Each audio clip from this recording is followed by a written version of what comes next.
Hello friends, আমি জয়া বম্বিকাস কিচেনে আপনাদের স্বাগত। আজকে যে রেসিপিটা নিয়ে এসেছি সেটা আপনারা শেষ পর্যন্ত দেখুন, এটা আমার অনুরোধ। আশা করছি ভালো লাগবে। আর ভালো লাগলে আমার পাশে থাকবেন এবং একটা লাইক শেয়ার কমেন্টস করবেন। যদি আমার ইউটিউব চ্যানেল থেকে দেখে থাকেন তাহলে আমার চ্যানেলটাকে সাবস্ক্রাইব করে আমার পাশে থাকবেন। আর যদি ফেসবুক চ্যানেল থেকে দেখে থাকেন তাহলে রিকোয়েস্ট করব আমার পেজটাকে ফলো করবেন। আর পুরনো বন্ধুরা তো জানেন যেভাবে কী করতে হবে, সুতরাং আপনাদের বলার কিছু নেই। আশা করছি ভালো লাগবে ভিডিওটা। চলুন তাহলে বেশি দেরি না করে ভিডিওটা দেখা যাক। এই রেসিপিটা শেষ পর্যন্ত দেখার অনুরোধ রইল। এটা বাচ্চা বড় সবাই পছন্দ করবে, সুতরাং আপনারা এটা ঘরে বানাবেন। বানিয়ে কেমন হলো অতি অবশ্যই জানাবেন। মাঝখানে কিন্তু কেউ স্কিপ করবেন না, এটা কিন্তু আমার অনুরোধ। আশা করছি আপনারা স্কিপ করবেন না। চলুন তাহলে রেসিপিটা দেখে নেওয়া যাক। এটা বানানোর জন্য আমি এখানে 1.5 খানার মতো পেঁয়াজ নিয়েছি, নিয়ে আমি এটাকে টুকরো করে নিয়েছি। আর নিয়ে নিচ্ছি 1.5 ইঞ্চির মতো আদাটাকেও আমি টুকরো করে নিয়েছি। আর নিয়ে নেবো এখানে 5-6টার মতো কাঁচা লঙ্কা। ঝালটা আপনারা আপনাদের পরিমাণ মতো নিয়ে নেবেন। আমি এখানে 5 থেকে 6টা কাঁচা লঙ্কা দিয়েছি। আর এখানে দিয়ে দেবো আমি 8-10 কোয়া রসুনের পরিমাণটা একটু বেশিই দিয়েছি। আপনারা চাইলে একটু বেশি বা একটু কম করতে পারেন। আমি এখানে 8-10 কোয়ার বেশি রসুন নিয়েছি, নিয়ে এটা একটা পেস্ট বানিয়ে নেব। ঠিক এইভাবে আমি পেস্টটা বানিয়ে নিয়েছি। দেখুন, একটা পেস্ট বানিয়ে নিয়েছি। এছাড়া আর নিয়ে নেব আমি এখানে জিরে গুঁড়ো নিয়েছি 1 চা চামচের মতো, হলুদ গুঁড়ো নিয়েছি, লাল লঙ্কার গুঁড়ো নিয়েছি, আর স্বাদ মতো লবণ ইউজ করব। এবং আরও একটা পেঁয়াজ নিয়েছি, যে পেঁয়াজটাকে আমি একটুখানি টুকরো করে নিচ্ছি। আপনারা আপনাদের মতো করে ছোট বড় করে টুকরো করে নিতে পারেন। আমি এখানে একটু মোটা মোটা করেই টুকরো করে নিচ্ছি।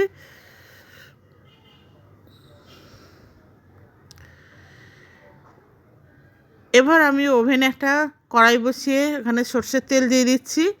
পরিমাণ মতো সর্ষের তেল দেবো। দিয়ে এবার এখানে আমি গোটা গরম মশলা দিয়ে দিলাম ফোড়ন হিসাবে। একটা দারচিনি, 2টো ছোটো এলাচ আর লবঙ্গ 2টো, আর দিয়ে দেবো 2-3টে তেজপাতা।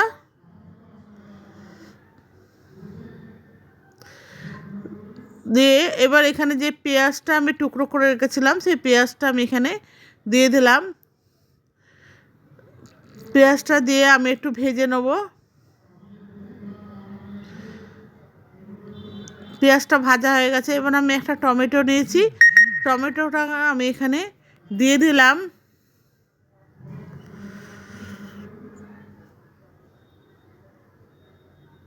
দিয়ে ভালো করে এগুলোকে একটু ভেজে নিচ্ছি, পেঁয়াজের যাতে কাঁচা ভাবটা চলে যায় সেই জন্য। এটা রমজান স্পেশাল একটা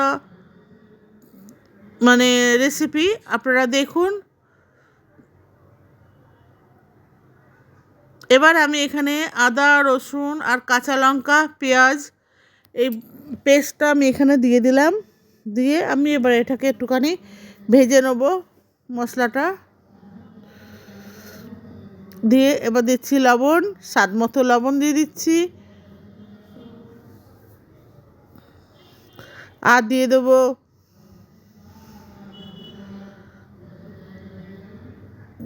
জিরে গুঁড়ো,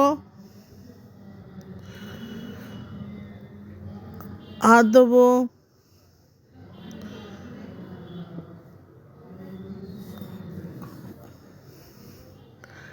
ধনে গুঁড়ো, 1/2 চামচ জিরে গুঁড়ো, 1/2 চামচ ধনে গুঁড়ো। আমি ধনে গুঁড়োটা দেখাতে ভুলে গেছি, আগে এখানে এখন ধনে গুঁড়ো ইউজ করেছি।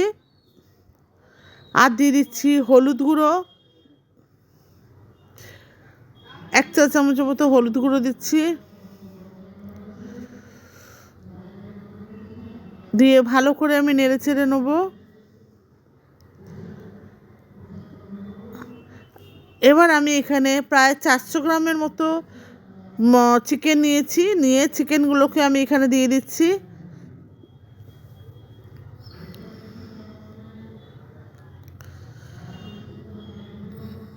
আমি চিকেনগুলোকে ভালো গরম করে ওয়াশ করে নিচ্ছি গরম জল দিয়ে। নিয়ে এবার আমি এটাকে ভালো করে নেড়ে ছেড়ে দেবো।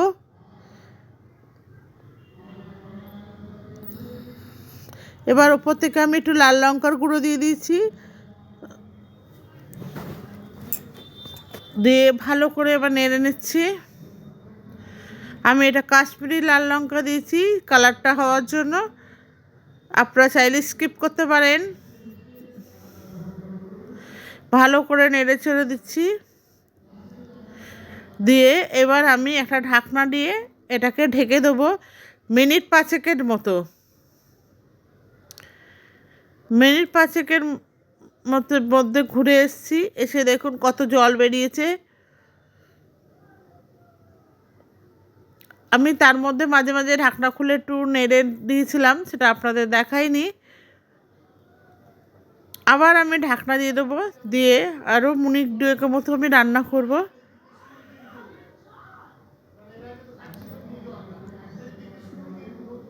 ভালো করে আমি নেড়ে ছেড়ে দিচ্ছি।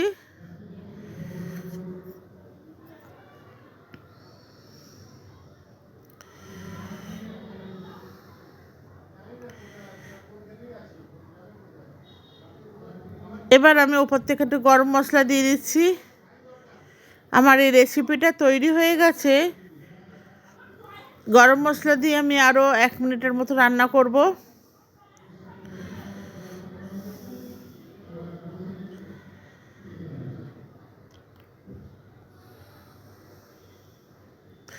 আমার রেসিপিটা তৈরি হয়ে গেছে। এবার আমি একটা পাত্র নিয়ে নেব, এটা পরিবেশনের জন্য তুলে নেব।